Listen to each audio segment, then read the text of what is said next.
Hi, class.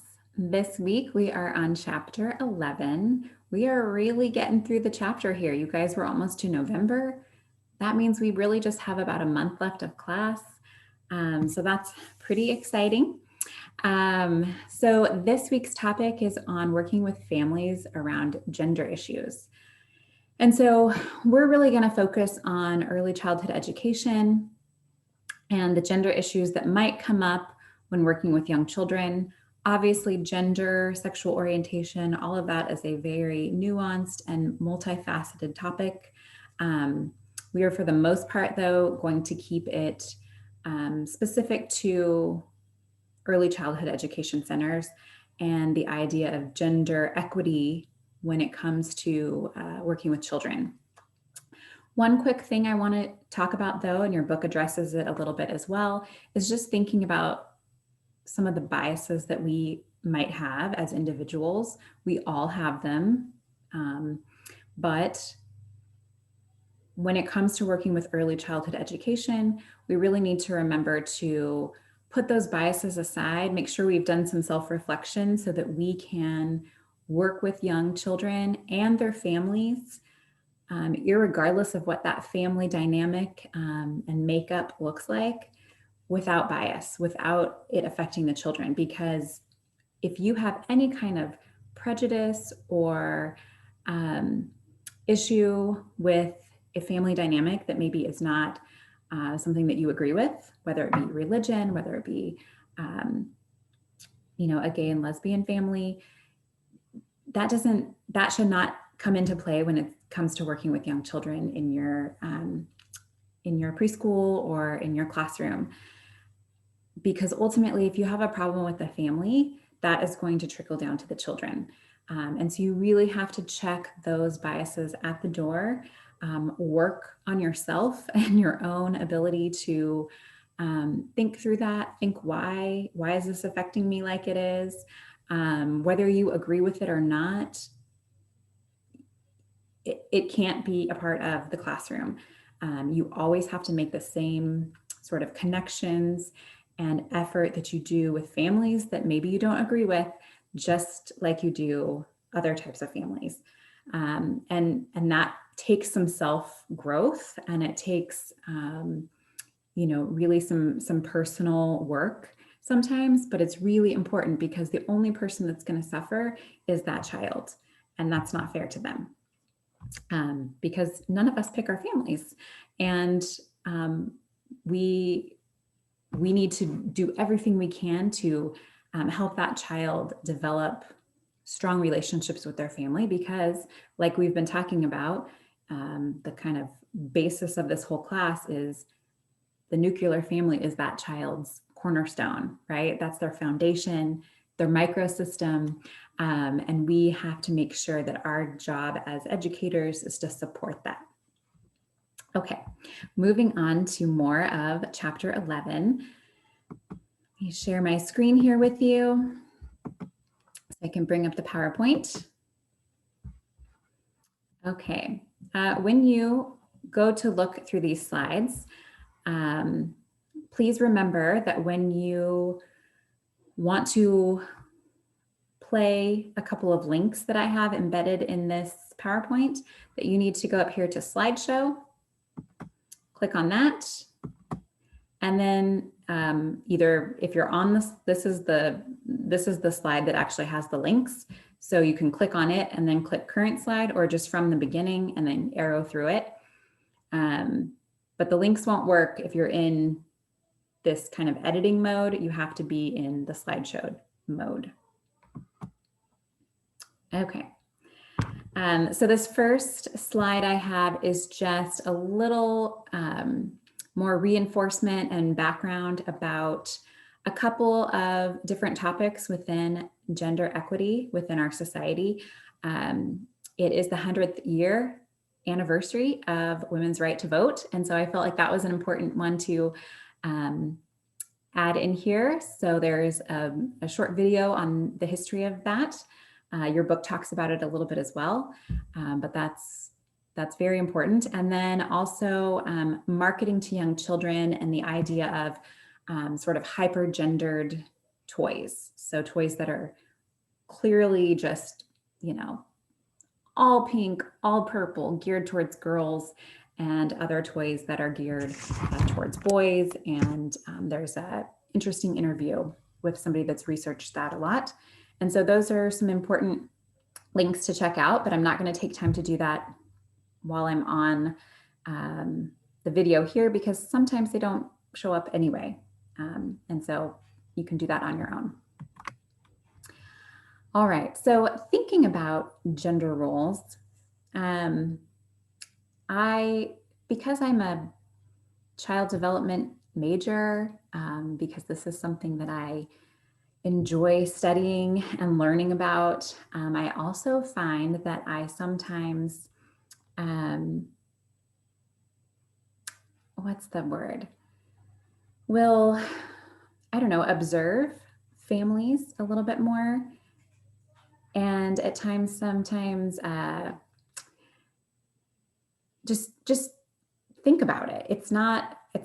I'm hoping it's not so much of a judgment towards other people as it is just really kind of a fascination and an observation.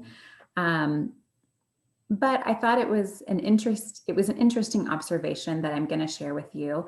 I was at the park with my children and they were off playing. And I was observing this father who had brought his two children to the park. So, even just that alone, he must be a pretty hands-on dad, right? So again, I'm not trying to be a judgmental Judge Judy here or anything like that. I'm really just sharing an observation. But he had with him his daughter, who was probably about 6, I would say. And then he had his son, who I believe he said was 3. He engaged in a little bit of conversation with me. And anyway, I just found it really interesting and fascinating because what first caught my attention was the phrase, be careful. I say this to my children in overabundance, and it does absolutely nothing. And I know it does absolutely nothing. I have told myself this phrase isn't helpful. It doesn't give them clear direction. It has never once made them be more careful. And so I've been working on myself to try not to just spout that out constantly, because it's like white noise to them at this point. It doesn't do any good. So that is what first caught my attention with this father and his children, because and I know this is going to sound like an exaggeration, but I started counting. Clearly I had some time on my hands while my kids were playing at the park, but probably in less than 5 minutes of time, he said, be careful more than 25 times, but only to his daughter. He said at least 25 times worth of be carefuls to his daughter as she was climbing on a very simple play structure that it was completely age appropriate. She, in complete opposition, her brother, who was on the same play structure sometimes or similar ones, and who's younger, never was told to be careful, but he was encouraged to explore, father would make comments about how rambunctious he was and how much energy he had. But he was never, in that time that I was observing, I'm sure maybe sometimes, but in the time that I was observing, he was never told to be careful. And it just caught me off guard a little bit. I don't think that I tell my children differently to be careful. I use it too much for sure, but I don't think that I only say it to one child. In fact, if anything, I probably say it to my son more, just because he is in general a more high energy child. But I just thought it was interesting that this father felt like, maybe his daughter was more fragile. And who knows, maybe she is. Maybe she has some underlying condition that she really does need to be more careful. I have no idea, right, guys? I'm literally just telling you my observation. But if all things are even, it was very clear that the dad felt differently about how his daughter should play than how his son should play. And she was even older. So, in a sense, she could be more developmentally able to climb on this play structure, have more gross motor skills, and things like that. Anyway, it was an observation, but it just made me think back to that observation I had in the park when I was thinking about gender roles and how we treat children differently based on their gender. And again, I don't know their backstory. I don't know anything about their kids. It was clearly a random observation for a few minutes of time, but it did seem very much like the father was encouraging big gross motor movements in his son and wanting his daughter to be more calm and subdued. And I just thought, that is really something because, and it could be a father thing. It could be a mother thing that I say it to all my children. I don't know. But nonetheless, it made me think about just how we treat children differently based on their gender. It's more just food for thought, me sharing this, than any sort of specific realization. But I think it does give children messages that, I mean, we can't necessarily predict how that's going to affect them, but it can have consequences, right? If that little girl feels like she can never kind of climb and be as physically active, then is that going to limit her in terms of sports someday? If she were to have an interest in that, would she feel like she could do certain occupations that require more physicality than other jobs? I don't know. But it's something we're thinking about. So another thing we need to think about too is just how children play and how gender affects how we envision children playing. As you can hear in the background, my children are currently playing and they are being very noisy about it. So I want you just to think, as you're looking through these images, how does it make you feel? And if you feel that you're yourself uncomfortable or like, oh, I don't know about that, or maybe like, no, I don't think that's right at all, then it might be something for you to work on because ultimately, in my opinion, especially especially when children are young and they are exploring not only who they are, but they're also they're modeling their behaviors after adults that they see in their life, which a lot of times, or most of the time, include males and females, moms and dads, grandmothers, uncles, older siblings that are sisters and brothers. They could be seeing these role models from anybody, and they want to play it out. They want to act it out. They want to recreate it to test it out. Really, that's what playing is doing, right? Is learning and testing things out in early childhood. So in my mind, everything I'm going to show you is okay. So, I'd welcome conversation if you feel differently. But again, just think about how these images make you feel, right? So here we have kind of a normal dramatic play type of scene. We've got a little girl that looks like a baker or a chef. We've got a little boy as a firefighter. And we've got what I believe is a little girl as a doctor.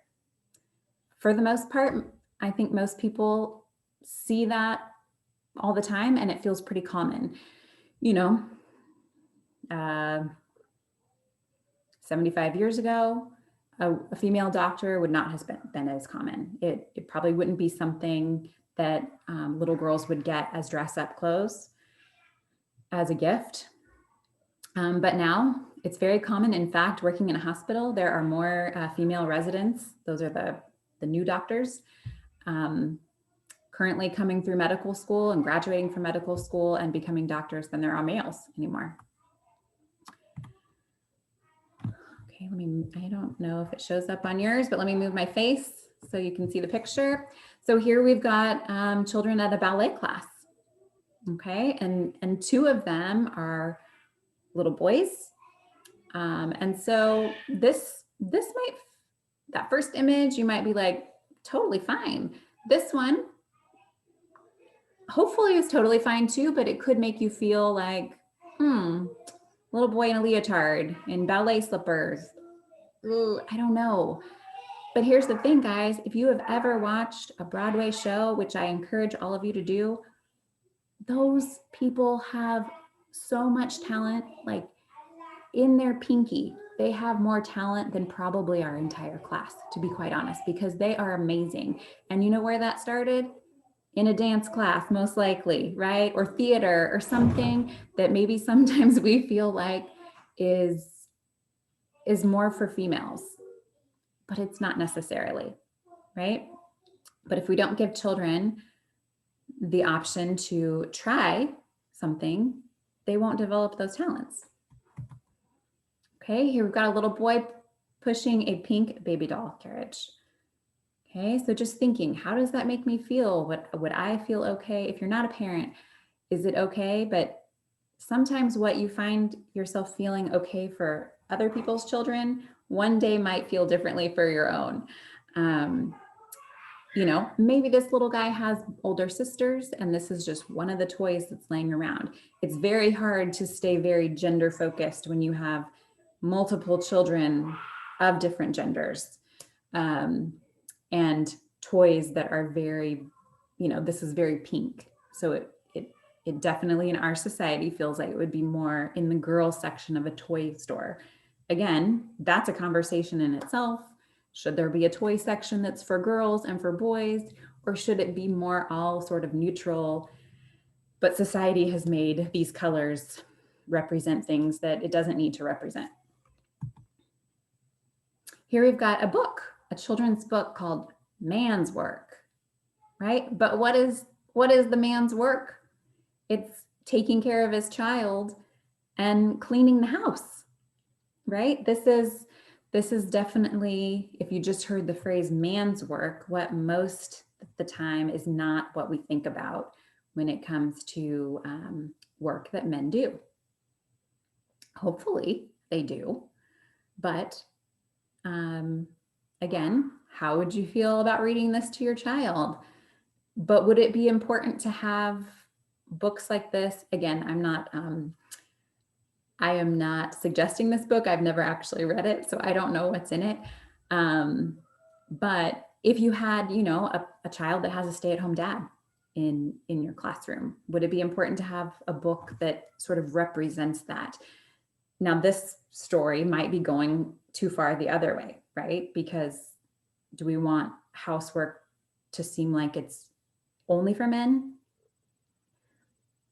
Because we no longer want it to feel like it's only for women? Like, why can't it just be in the middle for both?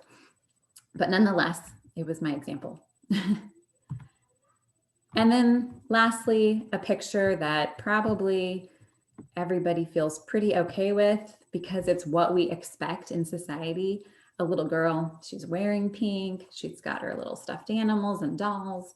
And then we've got a little boy who's playing with a blue race car, right? I mean, that's pretty much what we envision in society as girls and boys. But again, hopefully, if you have had any real strong feelings about any of these images, like some are wrong, some are right, or maybe they're making you think, that's the whole point, is to think about it, to think, why do I feel like that's wrong or not okay, or I wouldn't be okay with it for my child, or I wouldn't want to see my preschoolers playing that way.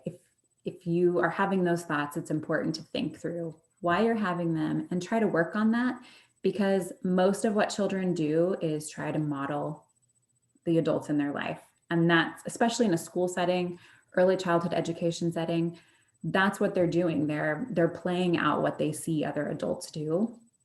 And it is not, there's not so much meaning behind it. I mean, there's a lot of meaning behind it, but it doesn't mean, oh, I'm going to become a very feminine man if I push a pink stroller, right? We read too much into it as adults. And so it's important to just kind of check some of your biases. I picked this graphic just simply because I like to think about early childhood too as a gender spectrum. And I don't know, that term may have more meaning than I'm putting on it right now. But really, that young children, they're going to go from one side of the spectrum to the other, maybe in the same day during their play multiple times. You could have a little girl that pretends like she is going to work and she's going to be a firefighter, and then she's going to be a construction worker, and then she's going to I don't even know, come home and cook dinner and feed the baby doll, and all the things that we associate with male or female roles. She's going to act it all out. She's going to build something with blocks and then pretend she's a bulldozer and knock it down. And then she's going to go, want to like play spa or pretend paint her nails or something like that. They go back and forth, and you can have boys doing the same thing, right? And it's important to let them know that that's okay. It's okay to try this out. It's okay to play and represent your mom sometimes in your play if you're a little boy, and represent your dad sometimes if you're a little boy. So this picture helps me remember this is what childhood is about, is learning about different roles and kind of where they fit in. And it doesn't necessarily indicate what path a child is going to take in terms of gender in their future. And lastly, I just want to share a quick story about my own family and how some of this has affected us.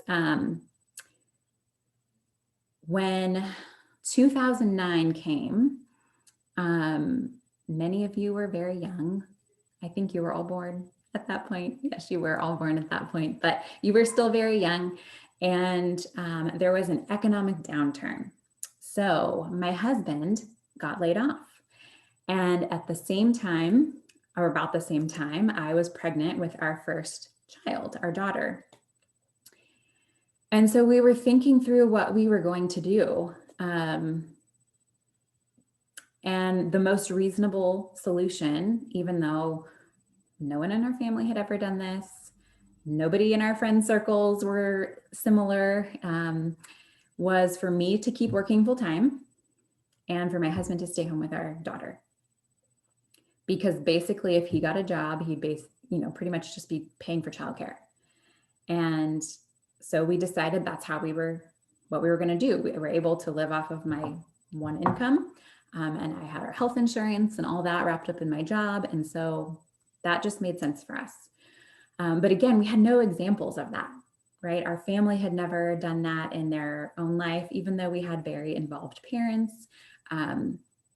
That was not something that we had ever seen. None of our friend groups were in a similar situation either. However, I can tell you that it was a wonderful experience for us, not only for our kids, because he was home for the first 5 years, solely just him, with our kids while I worked full time. And they had and have, my oldest daughter especially, has a wonderful relationship with her dad. They all do. But she is much more of a mom and dad girl versus like my youngest daughter, who's only really had me at home with her the majority of the time. She's totally a mama's girl. And son is, somewhere in between, but nonetheless, it was a really good experience, not only for him as a parent of our children, but in our marriage as well, because when he was home full time, it wasn't like I still did everything else. He grocery shopped, he cooked dinner, he cleaned the house. I basically went to work and I came home and then I just hung out and played with the kids. That was pretty much all I did. Maybe some loads of laundry every once in a while, or maybe like I cooked a dinner because I wanted to. But everything in terms of the house was on him. And that was really helpful in our marriage as well, because he knows what it takes to be the home parent. It's not easy. It's sometimes you want to work bad just to get out of the house. So it was really a beneficial situation that honestly, if we had still both been working when we had our daughter, I don't think we would have come to the conclusion, because it wasn't in our like a societal norm, to be quite honest. I don't think we would have come to the conclusion to have him be the stay-at-home parent. I think I don't even know what we would have done, to be quite honest. We probably would have just put our child in daycare, because we couldn't have probably lived off of just his income, and we couldn't have reduced my hours because we needed health insurance, all the things you have to balance when it comes to adult life and kids. But because we were in a situation we didn't have control over, him losing his job, it became just what made sense. But in fact has been such a blessing to our family life and our family dynamic. So I'm not suggesting all dads need to be stay-at-home parents, but I am suggesting it has real benefits. But we also, and thankfully we were very supported in this decision by our close family and friends, that at least they didn't ever seem like they had an issue with it. But some of our extended family actually had an issue with it. They felt that because he was the stay-at-home parent, that meant he was lazy and that he wasn't doing anything. That essentially I was probably this was just an assumption on their part, that I was probably still doing everything else. And so it was putting too much on me. And they actually, had a situation where they were kind of in our face about it, which was frustrating because they live in another state. So they were not at all aware of our situation, and that this was a decision that we made together and that was best for our family and how our family was functioning with this.